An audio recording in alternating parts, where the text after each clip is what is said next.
കരിമ്പ 3 ഏക്കറിൽ റോഡിന് കുറുകെ ചാടിയ കാട്ടുപന്നി ഇടിച്ച ബൈക്ക് യാത്രക്കാരന് പരിക്ക്. ബൈക്കിന് പുറകിലിരുന്ന യാത്രക്കാരൻ റോഡിലേക്ക് തെറിച്ച് തലയിടിച്ച് വീണെങ്കിലും ഹെൽമറ്റ് തുണയായി.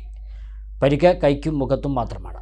മണ്ണാർക്കാട് കരിമ്പ 3 ഏക്കർ പാലമുക്ക് പാങ്ങിൽ കിഴക്കേക്കര വീട്ടിൽ രഞ്ജുരാജിനാണ് പരിക്കേറ്റത്.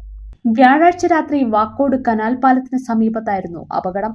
കല്ലടിക്കോട് നിന്നും സുഹൃത്തായ പ്രസാദിന്റെ ബൈക്കിന്റെ പുറകിലിരുന്ന് വീട്ടിലേക്ക് പോകുന്നതിനിടെ കാട്ടുപന്നി റോഡിന് കുറുകെ ചാടുകയായിരുന്നു.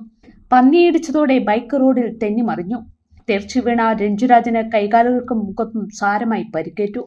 നാട്ടുകാരുടെ സഹായത്തോടെ പാലക്കാട് ജില്ലാ ആശുപത്രിയിലും തുടർന്ന് കല്ലേക്കാട് സഹകരണ ആശുപത്രിയിലും പ്രവേശിപ്പിച്ച് ശസ്ത്രക്രിയയ്ക്ക് വിധേയമാക്കി.